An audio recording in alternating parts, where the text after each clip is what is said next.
वरगेटी साहब, ऑपरेशन की कामयाबी, ऑपरेशन ग़ज़्व-उल हक़ के दौरान 81 ठिकानों की तबाही और 44 चौकियों पर कब्जे को आप अस्करी नुक्ते नज़र से कितनी बड़ी कामयाबी समझते हैं?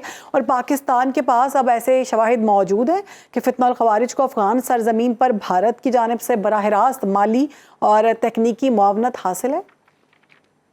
देखें, बात ये है कि बिल्कुल ग़ज़्व-ए हक़ में जो पाकिस्तान ने कामयाबियाँ हासिल की हैं, ख़ास तौर पे जो हमने एयर स्ट्राइक्स किए हैं, जिसमें हमने बेग्राम पे और इनके जितने टेक्निकल स्टोर से डंप से वो हमने उड़ा दिए, एमुनिशन डंप, पेट्रोल डंप्स। उसके बाद जो हमने बेग्राम में इनके तकरीबन 100 से ज़्यादा इनके ड्रोन हमने तबाह किए हैं। फिर इसके बाद इनके हेलीकॉप्टर, वहाँ पर 50,000 के करीब इनकी नई अमेरिकन साख्त राइफलें पड़ी थी, वो हमने तबाह की हैं। नाइट विन गॉगल्स थी, वो तबाह कर दी। एपीसी और टैंक्स हमने कोई इनके 200 के करीब तबाह किए हैं। फिर इनके आप 750 के करीब इनके दहशतगर्द मारे गए हैं। 800-900 इनके हमने जख्मी किए हैं। तो इनकी देखें, इनकी कमर टूट चुकी है, इनको जिस तरीके से मार पड़ी है। और अब आप देख लेंगे काफ़ी हद तक इनके जो अटैक करने में भी कमी आ गई है, क्योंकि बॉर्डर भी सील हुआ है, वहाँ से भी नहीं आ सकते हैं।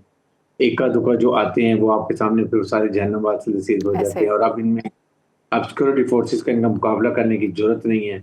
इसलिए ये अब कभी जाते हैं अवामी इज्तिमा के ऊपर, कभी शादी घरों के ऊपर, कभी सिविल के ऊपर जाके खुद को बमबार कर देते हैं, ताकि अपनी रेलेवेंस शो करते हैं। सिक्योरिटी फोर्स का मुकाबला करने की हिम्मत नहीं है। और ये ज़ाहिर है कि फील्ड मार्शल आसिम मुनीर ने बारहा ये बात की कि हम हर किस्म की कुर्बानी देने के लिए, हम शहादत देने के लिए पूरी हमारी मुसल्लह पर तैयार है। तैयार हैं।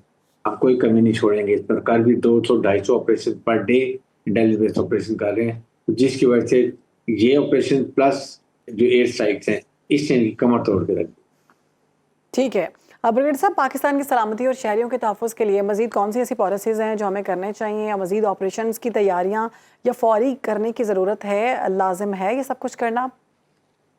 देखें, वो तो हम हर वक़्त कर रहे हैं अपने अवाम की हिफाजत के लिए। देखें, security forces are responsible for जान और माल की हिफाजत अवाम की, उनके टेरिटोरियल बाउंड्री की, ज्योग्राफिकल बाउंड्री की ज़िम्मेदारी पाकिस्तान की मुसल्लह अफ़वाज की, and we know our responsibility. उसमें कोई कमी नहीं है। और इसी वजह से आपके सामने हर वक़्त 200 operation per day, it's a big thing.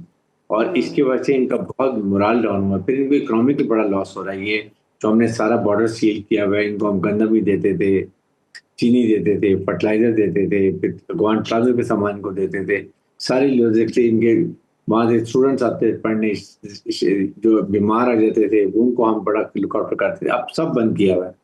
बल्कि अफ़गान जो रिफ्यूजीज़ हैं इल्लीगल, उनको हम वापस कर रहे हैं। इसके साथ जो इकोनॉमिकली जिस चाह बाहर से लेके आ रहे हैं, उनको बड़ा एक्सपेंसिव पड़ रहा है वहाँ से रहने के लिए। आगे तो हुँ। फिर नॉर्दर्न अलायंस जो है उससे इनके ताल्लुकात अच्छे नहीं, वहाँ उनको बड़ी प्रॉब्लम होती है, वहाँ भी इनको तकलीफात होती हैं। फिर अभी आपके सामने एक नेशनल रेजिस्टेंस मूवमेंट स्टार्ट हो गई है वहाँ पर यूथ की। उसके साथ जो इनके स्प्लेंडर ग्रुप हैं वो इनके खिलाफ खड़े हुए, तो आज शायद इनके वैसे भी इक़्तिदार कमज़ोर होता जा रहा है। तो मुझे उम्मीद है कि कुछ अर्से का देखेंगे ये अफ़गान अवाम और ये सारे ग्रुप मिल के ये इनको यहाँ से हटाएँगे, और फिर वहाँ पर प्रॉपर जमहूरी हुकूमत बिल्कुल। आएगी, अवाम की मर्ज़ी। बिल्कुल ठीक है। ब्रिगेडियर साहब, भारत और दहशतगर्दों के इस खतरनाक गठजोड़ को देखते हुए क्या समझते हैं, आलमी ताकतों की खामोशी कितना बड़ा खतरा है अब हम के लिए? आई थिंक जो पाकिस्तान का किरदार है, हमने मार खा के बाद जिस तरीके से हमें एक पजीराई मिली है, हमारा दुनिया में नाम रोशन हुआ है। फील्ड मार्शल आसिम मुनीर ने जिस तरीके से प्रोफेशनल तरीके से अपनी फौज को शिकस्त पाश दी है, मुंह काला किया है, इंडिया को दुनिया में आइसोलेट कर दिया है, पाकिस्तान रीजनल स्टेबलाइजर बन गया है। प्रेसिडेंट ट्रंप से हर वक्त हमारे फील्ड मार्शल की तारीफ करते हैं। कभी वो कहते हैं कि very he is a good guy, I like him, he is a fighter. अभी भी आप 3-4 दिन पहले उनकी बहुत देर हमारे फील्ड मार्शल से बात हुई है। इन चीज़ों को देखें तो पाकिस्तान की अहमियत बहुत बढ़ गई है।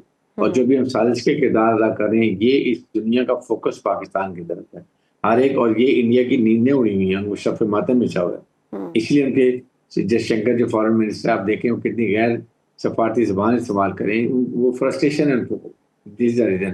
तो इसलिए हम श्योर कि पाकिस्तान के नुकते को समझेंगे। पाकिस्तान को यही बता रहा है कि जी जो आप वेपन एमुनेशन छोड़ के गए हैं, उसके बाद उनको हर महीने, हर हफ्ते आप उनको फाइनेंशियल सपोर्ट दे रहे हैं, यू शुड स्टॉप इट। ये सारा पैसा अवाम को नहीं लग रहा, ये सारा पैसा इनकी पॉकेटों में जा रहा है। 14-15 करोड़ टोला जमा बैठा है जो इलीगल है, इलेजिटिमेट है, पॉलिटिकल इंक्लूसिव नहीं है, एथनिक बैलेंस नहीं है। यहाँ पर तमाम कौमियतों की होनी चाहिए, जिसमें उज़्बेक्स हैं, ताजिक्स हैं, हज़ारास हैं, पश्तून्स हैं, सबको ठीक। मिल के हुकूमत करेंगे तो यहाँ पर proper rate of sir, government बार बार कायम तनबीह करने के बावजूद अगर अफगान सरजमीन जो है वो पाकिस्तान के खिलाफ अगर इस्तेमाल होती है तो आप क्या समझते हैं पाकिस्तान के पास मजीद सख्त पॉलिसी इस्तेमाल करेगा और मजीद हम देखते हैं कि फिर इस पर सख्तियाँ सामने आएंगी? देखें, बात यह कि अमेरिका इंडिया को जो मार पड़ी है मार के हक में, वो उनको जो है ना ये हजम नहीं हो रही मार शिकस्त। इसलिए अब इनको प्रॉक्सीज को फिर हिंदुस्तान, फिर ख्वारिज, इनको फंडिंग भी कर रहे हैं, इनको वो असला भी दे रहे हैं, वेपन भी देते हैं कुछ, जो हमने इनको बहुत नुकसान पहुंचाए, ड्रोन सारे हमने उड़ा के रख दिए। तो इस वजह से अब इनकी काफ़ी कमर टूट चुकी है और इनका जितनी इंडिया की इन्वेस्टमेंट थी वो हमने बहुत खरा ज़ाया कि जो वेपन एमुनिशन में कर रहे थे हम सारे तबाह करके रख दिए हैं। इसके साथ पाकिस्तान दायरे के साथ देखें, जब हम जो पूरी कोशिश कर रहे हैं कि इनको समझ आ जाए, हम अफगान आवाम को नुकसान नहीं पहुंचाना चाहते, लेकिन अगर इसके बाद अगर चाइना है, बिल्कुल ऐसे ही ईरान है है, सर। जो अगर हम अपनी सरहदों की बात करें तो एक तरफ अफगानिस्तान के साथ हमारे मामला जो हैं वो कशीदा हैं, भारत के साथ पहले ही ठीक नहीं है, ऐसी सूरत में ईरान के मामला भी हम देख रहे हैं। तो पाकिस्तान की सरहदों में कितना प्रेशर है इस वक्त? देखें, जो भी प्रेशर है, हमारी मुसल्लह फौज are capable of looking after the territorial and geographical boundaries of Pakistan. इस पे बिल्कुल। कोई कॉम्प्रोमाइज नहीं। द वर्ल्ड नोज, हमने ये मार के हक में दिखा दिया कि हम जी हाँ। कितने प्रोफेशनल हैं और पूरी कौम साथ खड़ी है फील्ड मार्शल सईद आसिम मुनीर के साथ। और इसी तरीके से हमने ये अफगानिस्तान को बता दिया कि जी हम इस पे कोई कॉम्प्रोमाइज नहीं करेंगे, ना भी हार्ड स्टेट, और हम अपने अवाम की जान माल की हिफाजत के लिए अगर आप बार बार जी। क्रॉस बॉर्डर टेररिज्म नहीं रुकते तो हम आपके घर में घुस के आपको मारेंगे और वो हम इनको मार रहे हैं। बिल्कुल, हम और किसी ईरान के सूरत भी हालात बेहतर हो कॉम्प्रोमाइज़ गए नहीं हैं। करेंगे। बहुत शुक्रिया।